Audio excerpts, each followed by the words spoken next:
Exaltemos Mondiane, lutando pela liberdade do nosso Moçambique.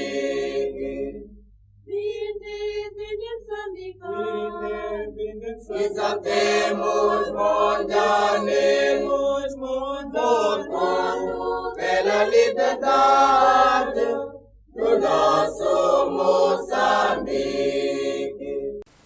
Eduardo Mondlane, que é o patrono desta universidade e obreiro da unidade nacional, lutou e deu a sua vida por um país independente, no qual nós, os moçambicanos, assumimos pela primeira vez, como moçambicanos, as rédeas do nosso próprio destino. Eduardo Mondlane era um indivíduo que tinha objetivos claros. Era um indivíduo que funcionava dentro de uma estratégia partilhada com os seus colegas. E ele, ainda, desde o princípio, desde criança, funcionou para realizar esses mesmos objetivos.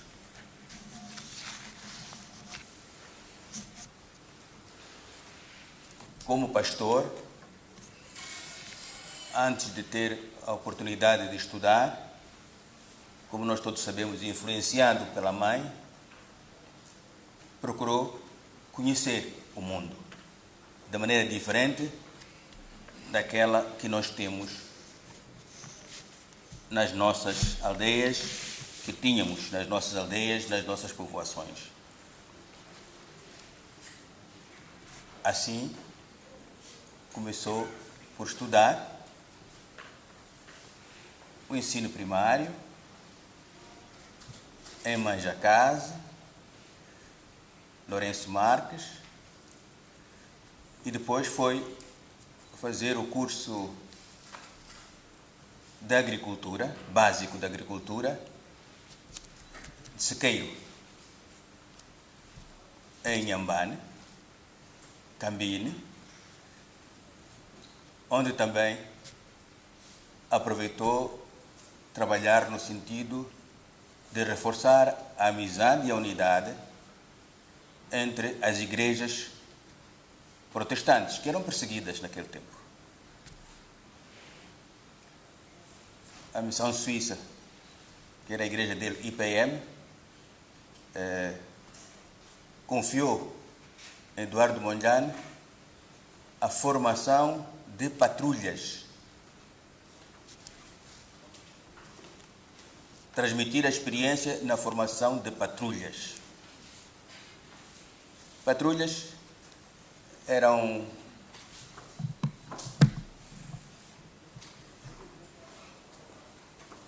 grupo de jovens, adolescentes, um pouco mais adultos, sobretudo até adolescentes, que aprendiam a religião, a Bíblia, a sua própria cultura na igreja. Não é na escola, na igreja.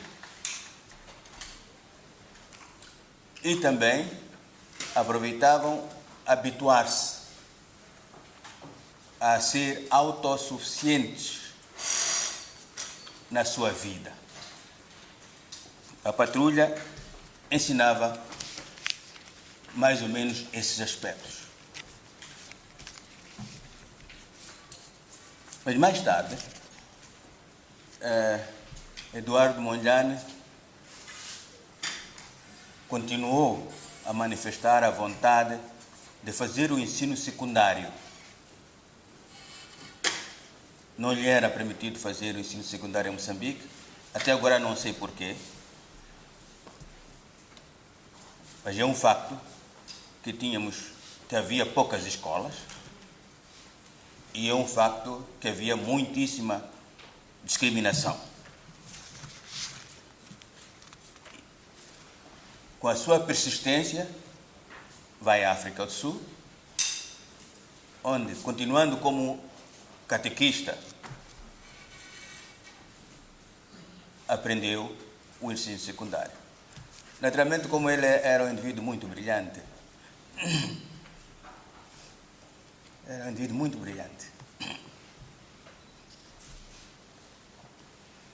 ele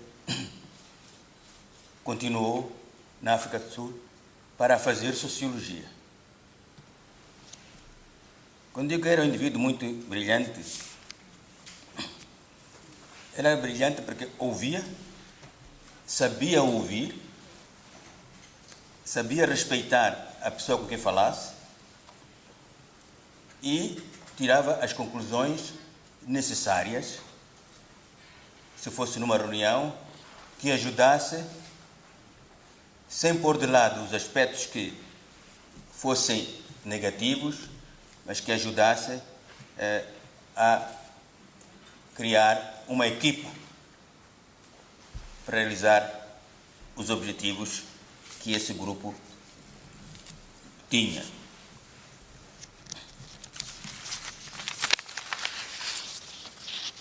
Um aspecto que eu gostaria de referir, ainda bem que estamos aqui na universidade, é que Eduardo Mondlane, quando completa o ensino secundário e quer estudar sociologia, não podia fazê-lo em Portugal. Se não estou em erro, Portugal, nessa altura, devia ter 3 ou 4 universidades públicas. Devia ser a Universidade de Coimbra, a de Lisboa e a do Porto. Não sei se havia outra, mas podia ter havido mais uma ou duas. Em todas essas universidades não se ensinava a sociologia. Não se ensinava a sociologia. Mas ele mesmo assim disse que queria estudar sociologia. Ele sabia o que queria. Insistiu, quer estudar sociologia. Por necessidades de equilibrar, acalmar a situação, porque o governo português já o via como inimigo, teve que aceitar, depois de ser expulso da África do Sul pelo apartheid, teve que aceitar ir para Lisboa e lá tentar fazer o curso de História. Mas ele não estava na História, não gostava nada da História, queria Sociologia.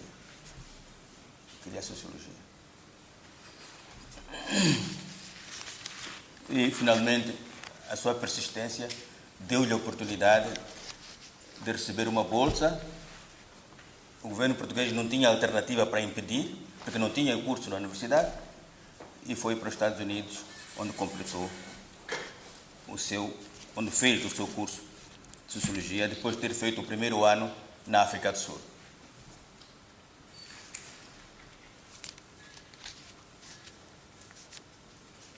Nos Estados Unidos, eu estou pegando alguns aspectos que me chamam mais a atenção a mim mesmo.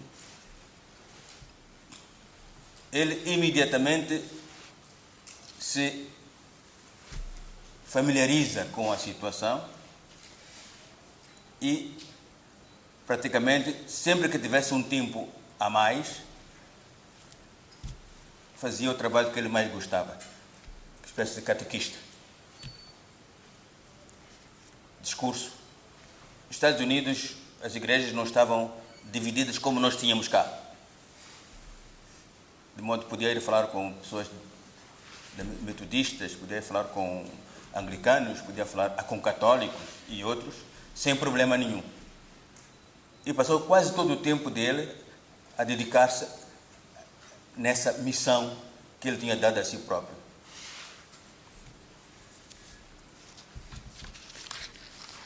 Mas fez o bacharelato e tinha problemas de dinheiro. como continuar o mestrado. A preparar-se para isso, durante os intervalos, durante as férias, ainda do bacharelato, ele ia trabalhar para juntar algum dinheirinho. E um dos trabalhos que ele gostou muito tinha a ver com obras, transportar vigas, etc, etc, etc, com os outros trabalhadores.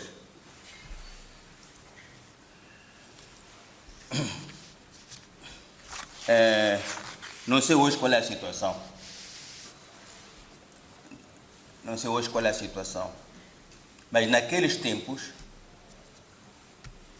quando os nossos pais tentavam convencer-nos a estudarmos, diziam: filho, estuda. Se não estuda, vais carregar sacos. Portanto, os sacos, carregar sacos, neste caso eu digo vigas, era para os analfabetos. Mas ele, um bacharel, que vinha de carregar sacos no sentido de vigas e outras coisas, trabalho duro para poder continuar a estudar. E continuou a estudar. Até que completou aquilo que completou. Licenciatura e depois já mestrado, noutra universidade. E depois, mais tarde, foi fazer o doutoramento. Isto mostra uma coisa. Que Mondlane tinha objetivos claros. Mondlane tinha uma estratégia para poder alcançar esses objetivos. E Mondlane não desistia, mesmo que houvesse obstáculos, fossem quais fossem. E Mondlane era jovem. Jovem no sentido, não jovem da tua idade, mas era um bocadinho menos jovem em termos de idade. Mas mesmo assim, continuou a fazer, a lutar para alcançar os seus objetivos.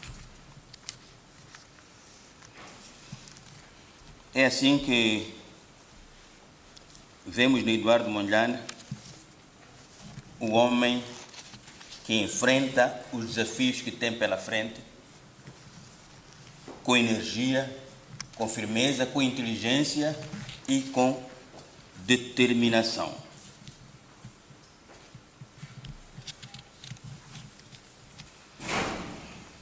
Mas havia uma coisa lá por detrás, no canto da cabeça, permanente, que é a independência de Moçambique. Por isso, numa das vezes em que veio a Maputo, a Lourenço Marques, na altura, ele veio juntar-se com outros jovens que eram estudantes, mas não eram estudantes do seu nível, do nível dele. Sabem, por exemplo, que nessa altura as pessoas que tinham o ensino secundário, o curso secundário feito, são pessoas que teriam hoje a 8ª classe. Portanto, 4ª classe, mais 4 anos da escola secundária. No comércio, por exemplo.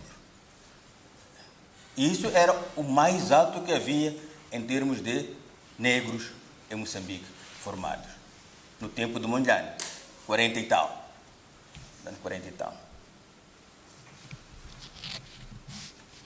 Ele foi encontrar-se com os colegas, amigos, ali no centro, que chamam Zinja, né? E ali formaram o núcleo dos estudantes secundários africanos. O objetivo era motivar, solidarizar os jovens, solidarizarem-se, motivá-los para continuarem a aprender. Não é por acaso que nós vemos o discurso dele quando esteve no Xamanculo, em 1961, se não estou a erro, quando ele falou do exemplo da águia, que o veterinário que queria controlar a águia fez o que fez e pensou que tinha conseguido domesticá-la. Mas a águia era águia, certo dia voou. Certo dia voou. Era uma maneira dele dizer: a única coisa que vocês têm à vossa frente é estudar. Estuda, estuda, estuda, estuda. E depois não fiquem aqui, não digo aqui fisicamente, não fiquem nesse estudar só. Façam alguma coisa para o vosso país. Façam alguma coisa para o vosso país. Mais alguma coisa para o país. Por isso, o ideal de Eduardo Mondlane era, desde há muito tempo, era ver Moçambique como um país unido e de justiça social.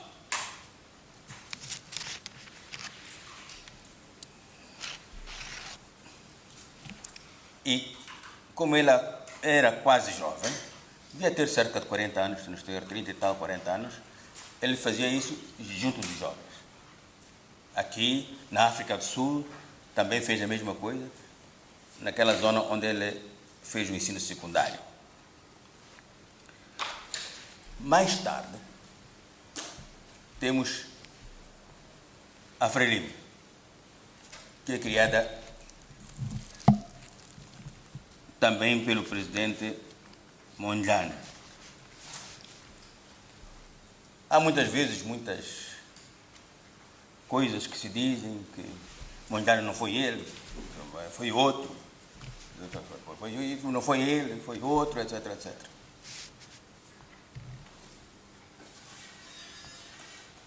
E esses outros são pessoas que fugiram da Frelimo. Naquela altura, fugiram da Frelimo e uns chegaram a ponto de ir se entregar ao colonialismo. São esses que são os heróis de Moçambique. São esses que são os heróis de Moçambique. Mas Mondlane tinha uma expressão que utilizava, que dizia: não vou gastar o meu tempo a criticar um combatente de libertação. Se ele está a combater os portugueses, o colégio português, que combata. Eu também estou a fazer a mesma coisa. Isso vai facilitar o processo. Mas Eduardo Mondlane, já com a Frelimo formada, procura de novo mostrar aquilo que são as suas prioridades. A prioridade número 1 era o início da luta armada de libertação nacional. Porque o colonialismo português recusava todas as tentativas que se fizeram para aceitar, negociar com quem quer que seja, com moçambicanos. O colonialismo português recusou. Felizmente há muitas provas disso. Há cartas que ele escreveu que mostram isso.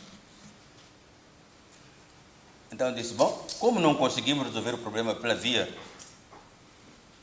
pacífica, e sobretudo lembremos que pouco tempo antes tinha havido o massacre de Moeda, onde foram assassinados mais de 600 pessoas. Portanto, não era possível, era óbvio que não era intenção do governo português utilizar a via pacífica para resolver o problema. Então preparou as pessoas para lutar armado. Também aqui é interessante, uma coisa que é importante notar. Ele acompanhou parte dos camaradas que iam à Argélia para aprender a guerrilha. De avião, foi com eles até lá. Para ver se chegaram bem, se havia problemas, se não havia problemas, etc.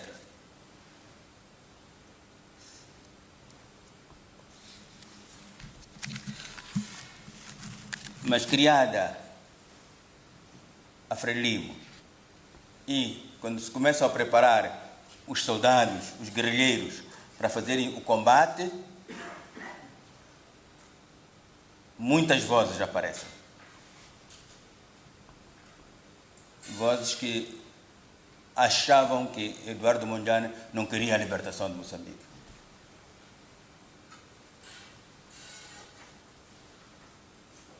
não vinham de longe. São pessoas que tinham feito, algumas delas, parte dos dirigentes da Frelimo, que no primeiro ano começaram a dizer: este Mondlane não quer lutar contra os portugueses. É assim que se dizia na altura. E fugiram, foram para Gana, foram para Cairo e foram não sei para onde.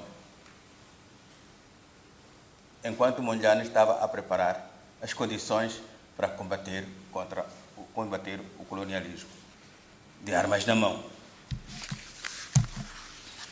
Aqui gostaria de referir um aspecto.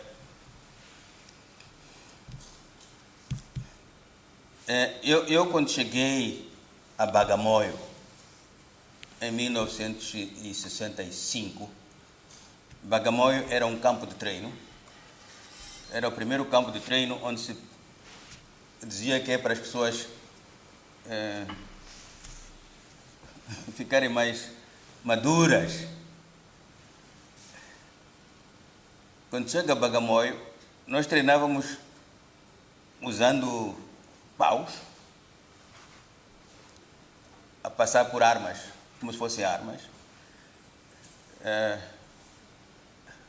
Não tínhamos fardamento nenhum. Quem já não tivesse sapato, se tinha sapato alguma vez, tinha tido sapato alguma vez, continuava a treinar dessa maneira. Era aquilo que havia. Era o esforço que era feito. Para poder permitir que nós pudéssemos nos treinar para depois combater o colonialismo. A alimentação, de segunda a segunda, era raramente arroz. A maior parte das vezes era aquilo que chamávamos maharag, shima.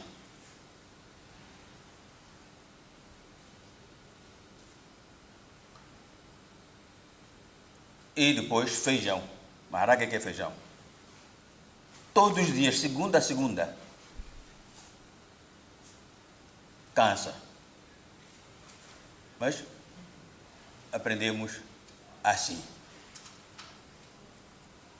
Então, Eduardo Mondlane, estando nós em Bagamoyo, via muitas vezes visitar-nos para falar conosco, saber o que é que nós pensávamos. Porque nós ainda não tínhamos experiência de nada.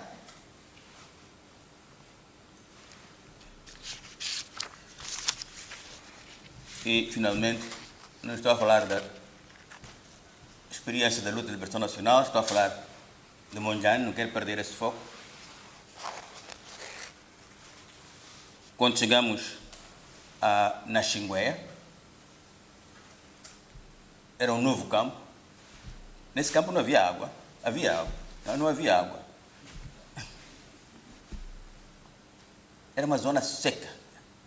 Na Xinguéia tinha várias farmas, várias machambas. Mas uma zona seca, sem rio. Quando chovia era dilúvio. Mas como chovia pouco, não havia tanta água assim que restasse.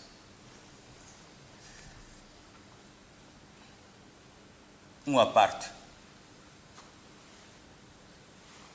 Não é de Eduardo Mondlane, mas é de um dos seus discípulos, Eduardo Samora Machel. Como não havia água, tentou-se com as autoridades tanzanianas ver se faziam poços. Nunca saiu da água do poço. Então fez-se tudo o que era possível. As autoridades tanzanianas também fizeram tudo o que era possível. Nós víamos.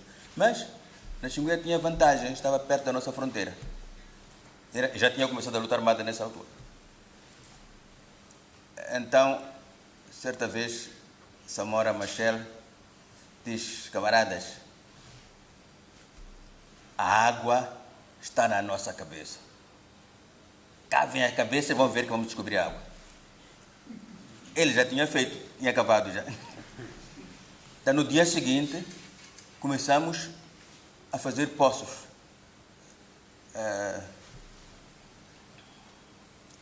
Cisternas. Cavar cisternas. Num lugar seco. passado algum tempo, aquele lugar tinha água, cisternas cheias,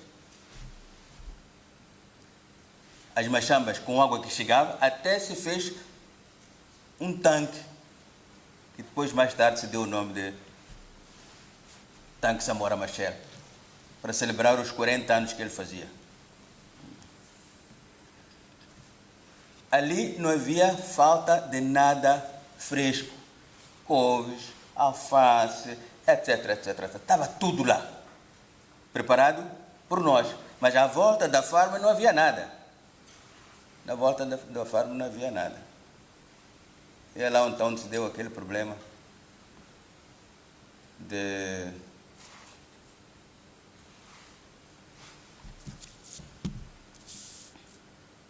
tem problema do horário, né? Tá.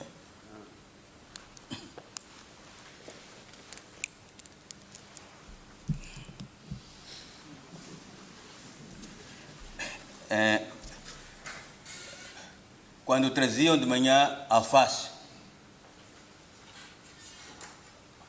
para comermos, alguns camaradas disseram assim: esses camaradas estão a comer capim? Vão aprender a comer capim também. Bom, hoje toda a gente come alface, né? Não tem problemas. Comia-se do melhor e isso transferiu-se para o interior também. As bases tinham hortas. Mas voltando ao programa de Eduardo Mondlane. O que fazia Eduardo Mondlane como dirigente? Primeiro, preocupou-se pela área armada inicial. Também se preocupou pela diplomacia, obviamente. Naquele tempo a diplomacia era tudo na fase inicial.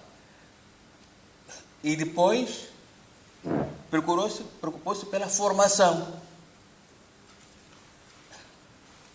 Todos os jovens que viessem de Moçambique, que fossem jovens e tivessem quarta classe feita, ou um pouco mais do que a quarta classe, eram colocados no Instituto Moçambicano. E ali estudavam. Alguns exemplos que devem conhecer. Conhecem o Cosme, que foi presidente do município de Maputo. Chegou lá, tinha um pouco, devia ter quinta classe ou sexta classe, estudou e depois foi estudar na universidade, através do Instituto Moçambicano. O Instituto Moçambicano ocupava-se também de outras coisas, como medicina, medicamentos, para os nossos soldados no interior do país e fora do país. Mas era preciso garantir que havia essas duas coisas.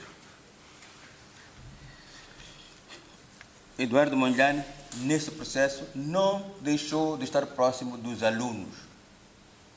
Ele, professorado em Sociologia, e aparecia lá, estava com crianças de 15, 16, 17 anos, a trabalhar com elas.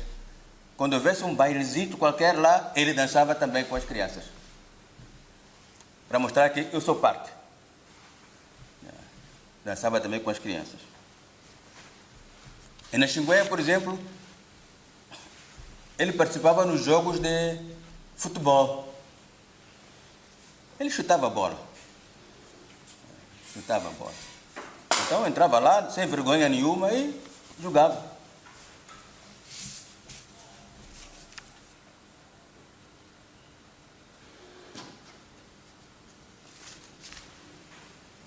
E isso transformou nele, fez com que ele fosse visto pelos jovens como realmente uma pessoa interessada nos seus problemas, interessada na sua causa. Um ponto que talvez fosse útil também aqui apresentar: Eduardo Mondlane fez a unidade nacional. O que isso significa, também eu não sei, mas aquilo que eu vi,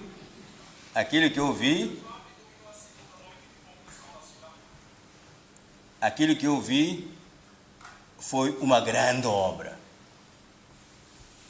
Quando nós chegamos no campo de Bagamoio, pela primeira vez, eu vinha da cidade.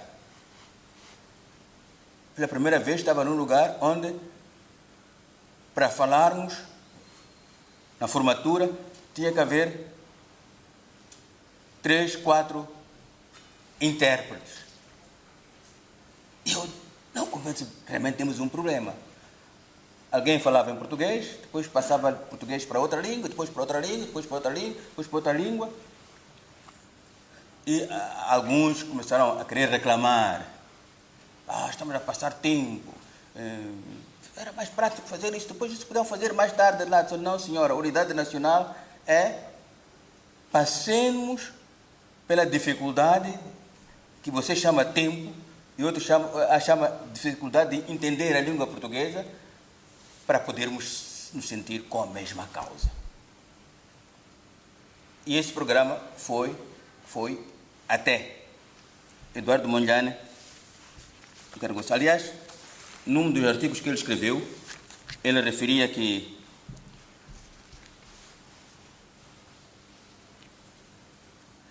a unidade é o resultado da integração ou da união de pessoas diferentes. O esforço que se faz para essas pessoas diferentes terem o mesmo objetivo, aceitarem a mesma estratégia, é um esforço pela unidade nacional. É por isso que quando há crises em muitos lugares, entre nós, a primeira coisa que faz, vamos lá ter uma reunião. Porque na crise, cada um vai com o seu problema e com a sua visão. Depois da crise, não acaba com o seu problema, mas passa a compreender qual é a visão comum para contribuir. Isto é união. Isto é união, é unidade.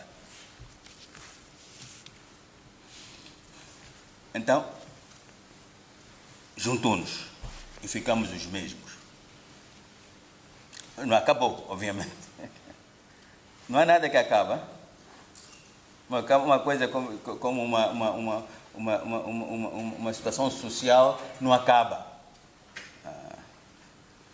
Somente há os elementos que predominam e que influenciam e que se impõem sobre os outros. Mas não deixa de haver pessoas que tenham tendência de não unidade. Ou então não deixa de haver pessoas que agem de boa fé, mas que estão a criar problemas sérios na nossa unidade.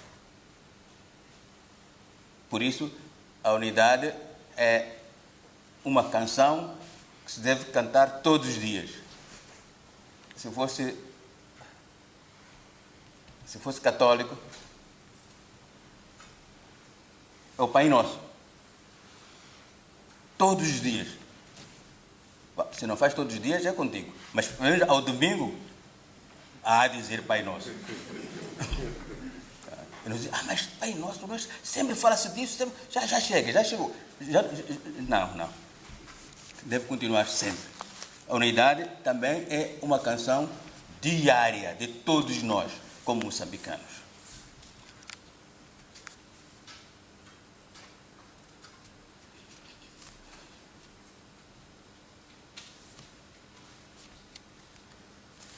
Assim, Eduardo Mondlane distinguiu-se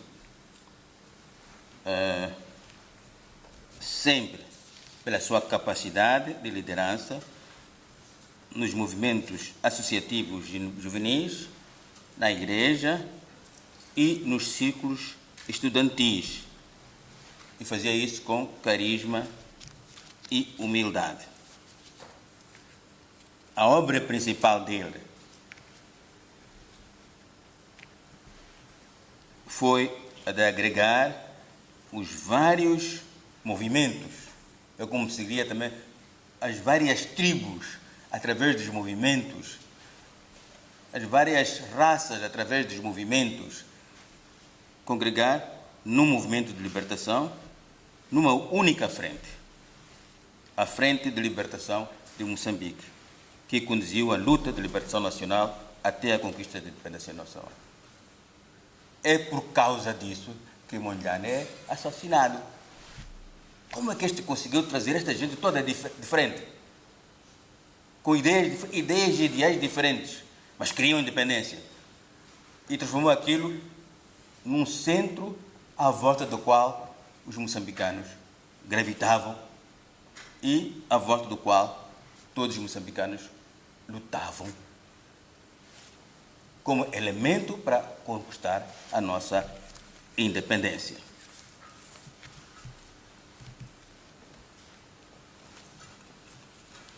O outro elemento aqui que gostaria de esclarecer é que a libertação é um processo.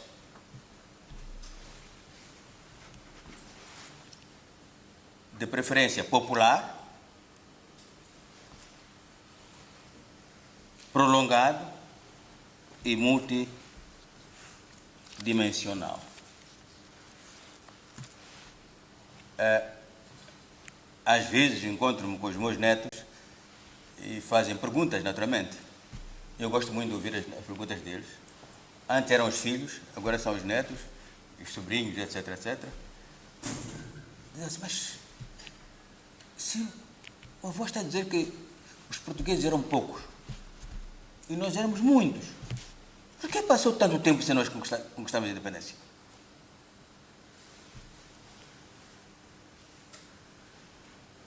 Por que é que não conquistamos a independência imediatamente? Éramos muitos. Conquistávamos a independência. Na essência, a luta de libertação nacional é um processo. E esse processo ganha quanto mais unidos, próximos e convencidos estiverem as pessoas engajadas no processo. Aquelas que não estão engajadas no processo terão dificuldade de estar engajadas. E quanto mais engajadas, então é mais fácil ter a disciplina que conduz ao alcance de algo tão importante como a independência. Daria um pequeno exemplo de novo.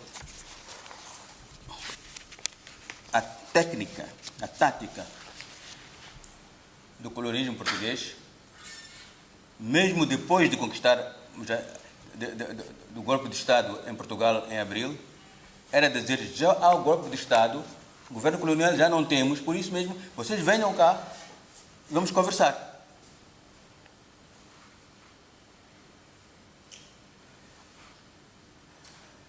A declaração que foi feita pela Frelimo, através do presidente Samora, foi, não se pode perguntar a um prisioneiro, a um escravo, se quer ser livre e como quer ser livre, enquanto não estão desamarradas as cordas e as correntes a que está submetido. Portanto, era preciso falarmos nós, como independentes, sem ter grande parte da terra, falarmos com Portugal, outra potência independência, para dizer onde é que nos encontramos aqui, em que é que nós concordamos. É por isso que demorou algum tempo a discussão, de abril até setembro de 1974.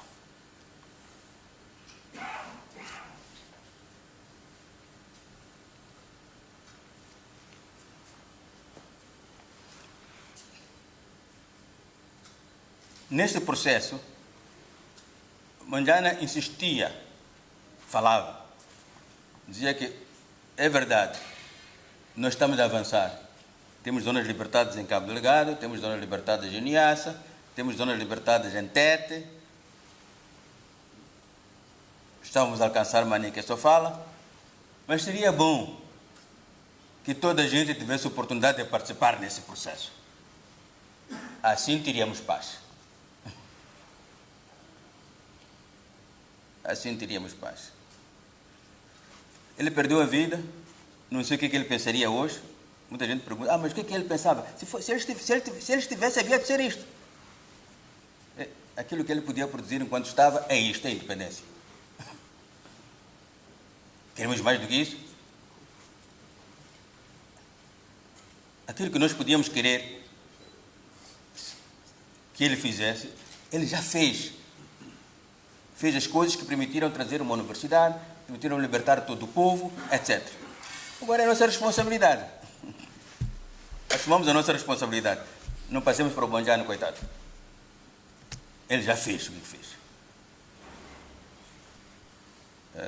Devem saber que quando começaram as escolas nas zonas libertadas, em Cabo Delgado e Niassa, não havia professores com quarta classe. Havia alguns professores com terceira classe, muito poucos. E o resto eram pessoas que tinham feito a primeira classe ou a segunda classe. Quando apareceram, mais tarde, alguns companheiros com sexta classe, eram tratados com muito cuidado para utilizarmos ao máximo aquilo que eles traziam na formação de outros professores. Por estranho que pareça, uma parte de pessoas que são antigos combatentes, que têm o curso secundário ou que têm o curso superior, foram formados nesta base. Começaram dali e foi melhorando pelo processo. Portanto, estudar e valorizar o conhecimento baseado na pesquisa e investigação para contribuir na agenda de desenvolvimento. Valorizar e preservar a nossa cultura. A nossa cultura é sensível.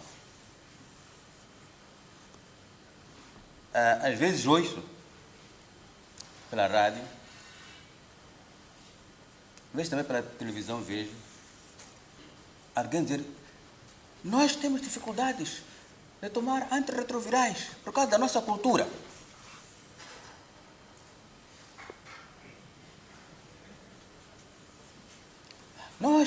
Agora é lavar mãos, né?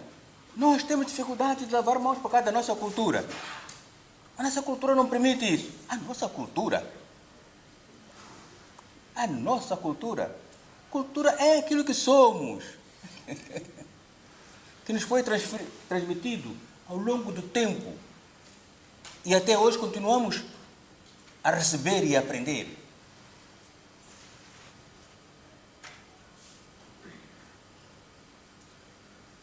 Bom, vou aproveitar e dar um pequeno exemplo. Isto complica um bocadinho, né? Vou comentar por um pequeno exemplo. Eu era secretário de Educação. E um dos problemas que nós tínhamos, que nós enfrentávamos, é que no interior é que está em Moçambique, nas zonas de libertação, da luta de libertação nacional, as crianças não costumavam ir à escola. E os pais é que bloqueavam. Nós fizemos uma análise muito superficial, mas pensávamos que era profunda, portanto, é aquilo que nós sabíamos no momento, não havia má intenção, e concluímos que isto deve ser ritos de iniciação.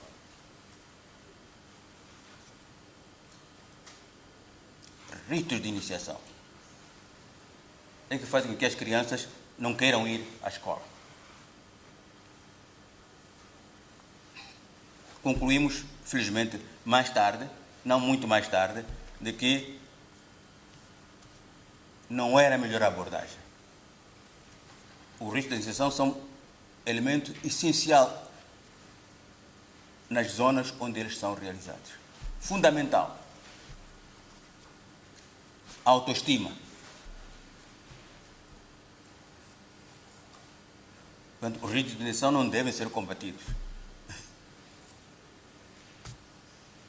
Deve-se trabalhar com eles. Quem quiser deixar, deixa. Mas as pessoas podem continuar a estudar, mesmo com ritos de iniciação. E há muita gente que faz isso, ainda hoje. Valorizar e preservar a nossa cultura. Termos orgulho da nossa cultura. Quando alguém diz que a nossa cultura é que não permite, a nossa cultura não deixa isto, quer dizer, não temos... Eu não gosto de mim mesmo. Não há autoestima. Não há autoestima.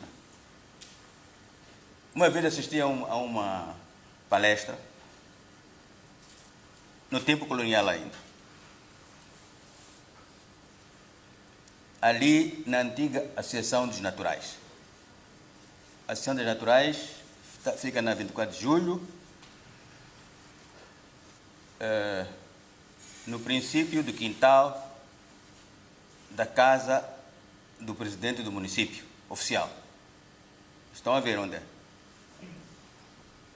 Então, havia uma coisa ali que durante muito tempo foi uma ruína.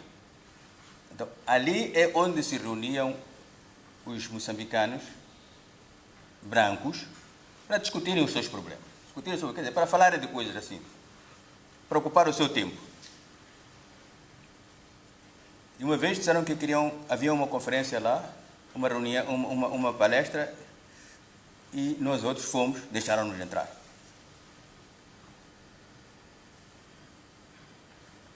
No processo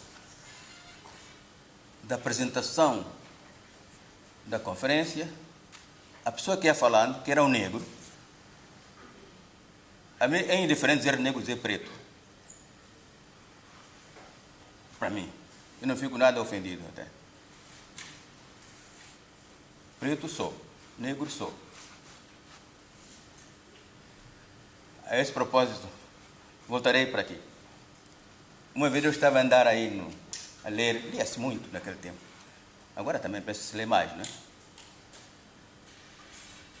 Aí naquela rua, penso que é Olaf Palme. Aquela que passa ali perto, à frente ao Ministério do Interior. É Olaf Palme. Sim.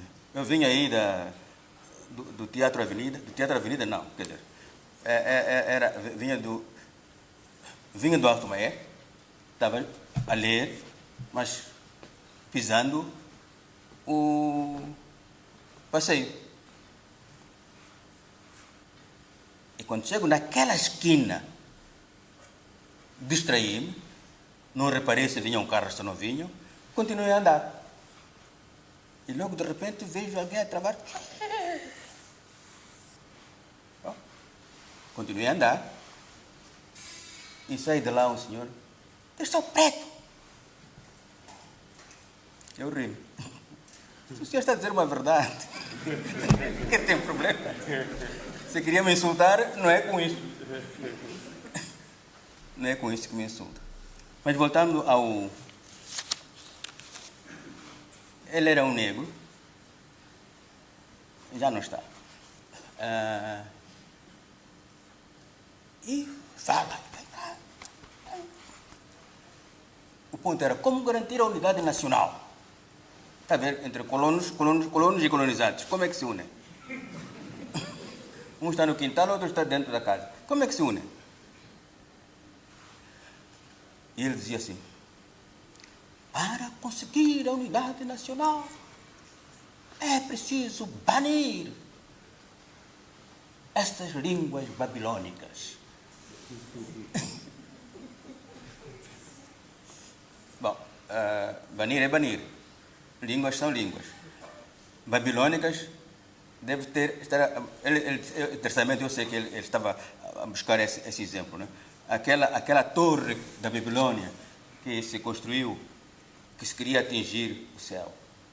Depois, quando chegou, não sei, ao 5º andar, ou ao 10º andar, ou ao 20º andar, ou ao 30º andar, não sei, ou ao 100º andar, Deus disse: esta gente está a brincar comigo.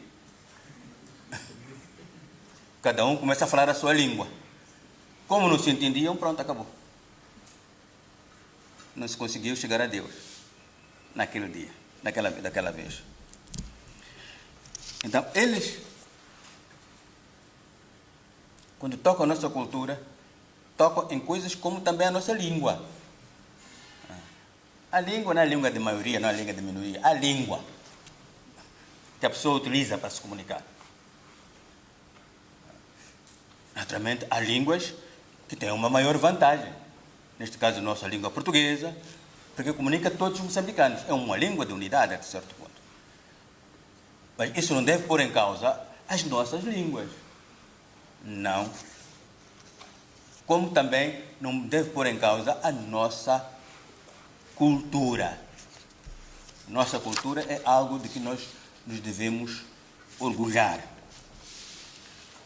E também, valorização da unidade nacional, assegurar a defesa e soberania nacional.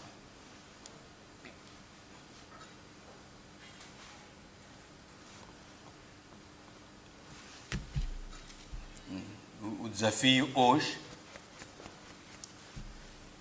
principal, é assegurar a unidade nacional e assegurar a defesa e soberania nacional. A nossa soberania está em causa. Mas muita gente pensa que o que está em causa é porque há aquela guerra em Cabo Delgado. Ou então, por causa do... Como chama aquele? É o Mário, né?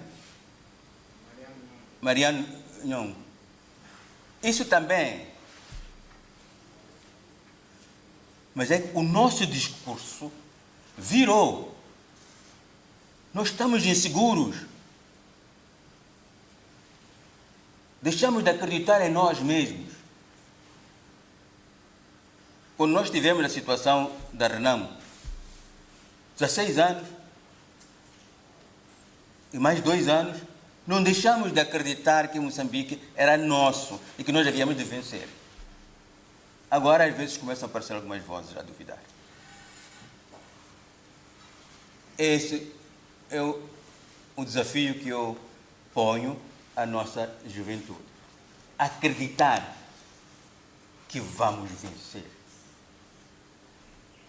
Acreditar que Moçambique é nosso. E acreditar que nós todos só vamos continuar se continuarmos unidos nas palavras e na ação. Muito obrigado.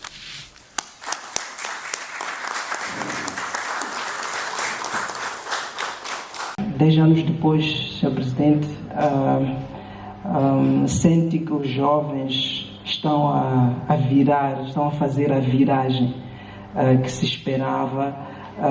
Qual é que o que é que a gente pode tomar hoje como legado dessa juventude que há 10 anos disse que era a geração da viragem? Obrigado.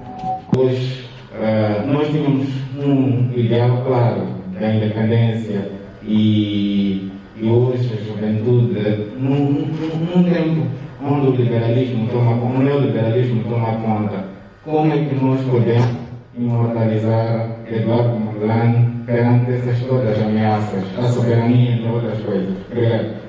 De que houve uma descontinuidade óbvia. E essa descontinuidade não permite, não facilita que os processos continuem como se previa na altura.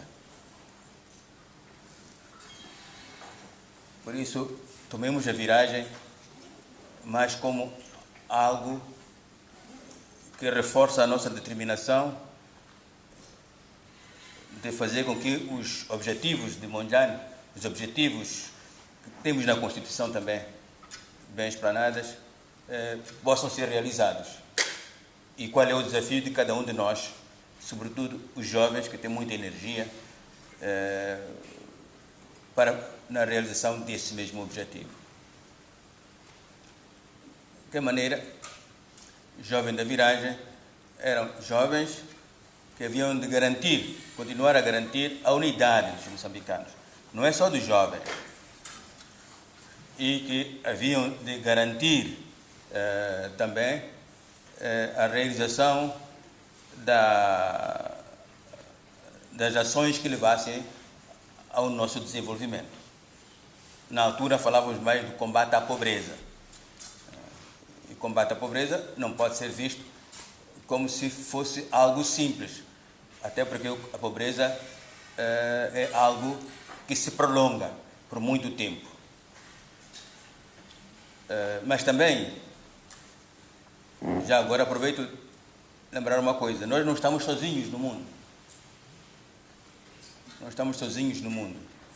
A juventude moçambicana não é ela sozinha que está no mundo, que tem um objetivo e luta para poder alcançar esse objetivo. Existe uma coisa chamada globalização, né?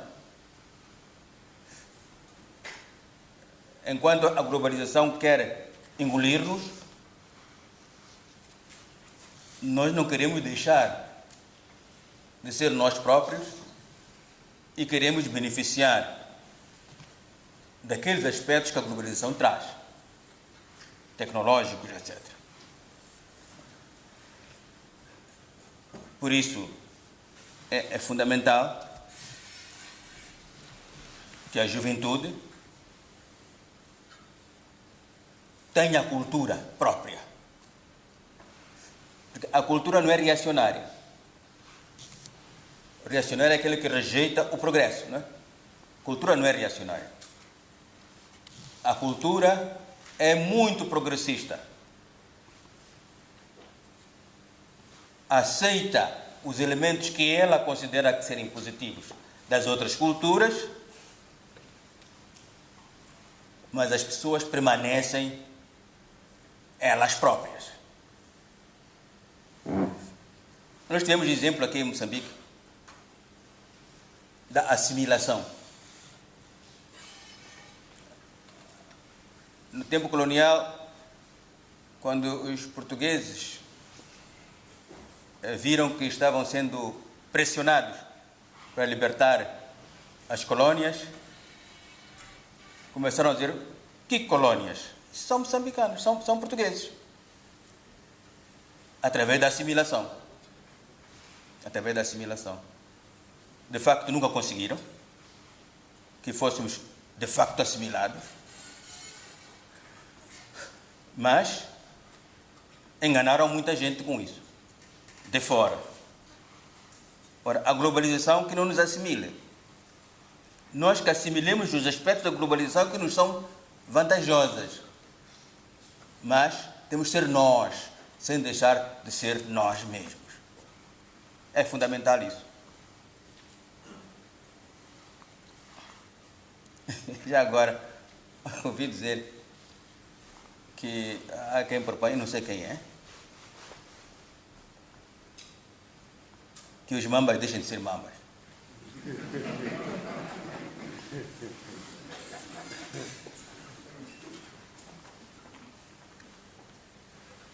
Para sempre que houver um problema, vamos mudar de nome. Sempre que tivermos problema, vamos mudar de nome. Nós somos os mambas. Somos os mambas. Espero que o Samu encontre o nome moçambicano. Os samurais, né? Espero que encontrem o nome moçambicano. Para valorizar aquilo que nós somos. Verdade que os samurais são pessoas muito importantes no Japão. Eram guerreiros no Japão. Não encontramos um outro nome aqui em Moçambique de coisa parecida com essa. Ou parecida, por exemplo, com Mamba. Por que temos que tirar Mamba?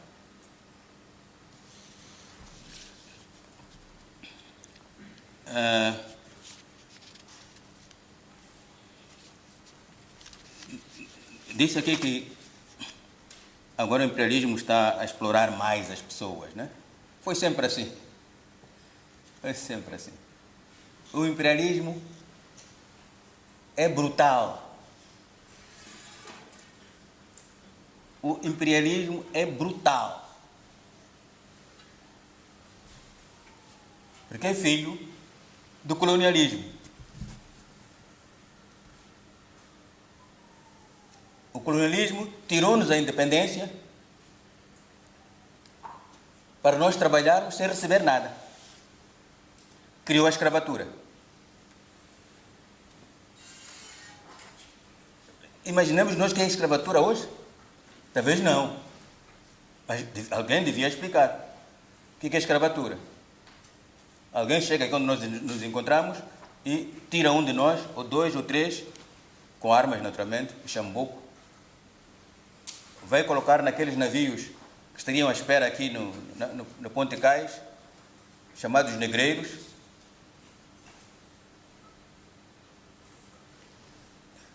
e que ao invés de estar a remar, atravessando o Oceano Índico, Oceano Atlântico, até lá, sem pagar nada. E pior, até tirou-lhes os nomes. Nem conhece o apelido deles que estão lá. Não conhece. Alguns andam à procura das suas raízes, mas não conhecem o nome deles. Não conhecem o seu apelido. Não conhecem a sua civilização. Felizmente, como os africanos são muito inteligentes, criaram uma nova civilização lá na América. E a civilização não pode estar escondida. Toda a gente vê. Jazz, não sei quanto. Está lá. É a força da cultura africana que explodiu lá.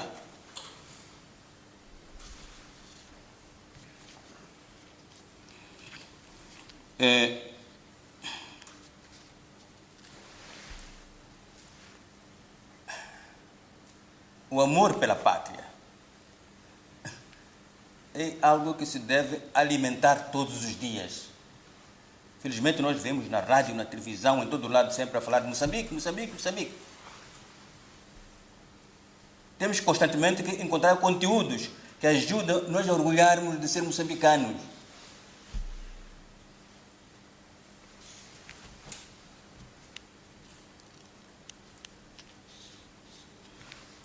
Bom, a história do canal de Moçambique é terrível, né?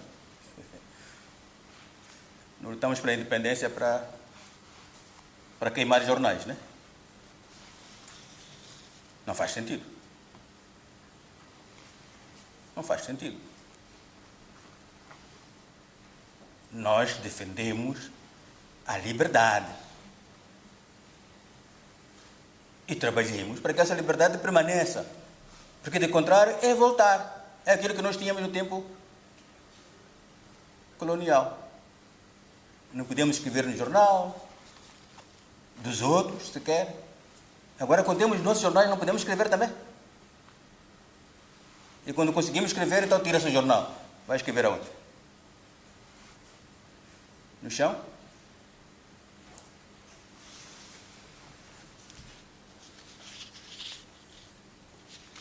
E, portanto, eu penso que o essencial aqui é garantirmos que continuemos a valorizar os valores de Monjane, que é a unidade nacional, a independência nacional, e que caminhemos todos no sentido de alcançarmos o bem-estar em Moçambique. Não será amanhã que vamos ter esse bem-estar, nem daqui a 1 ano, nem daqui a 3 anos, mas devemos caminhar para lá. E para isso temos que ter liberdade. Obrigado.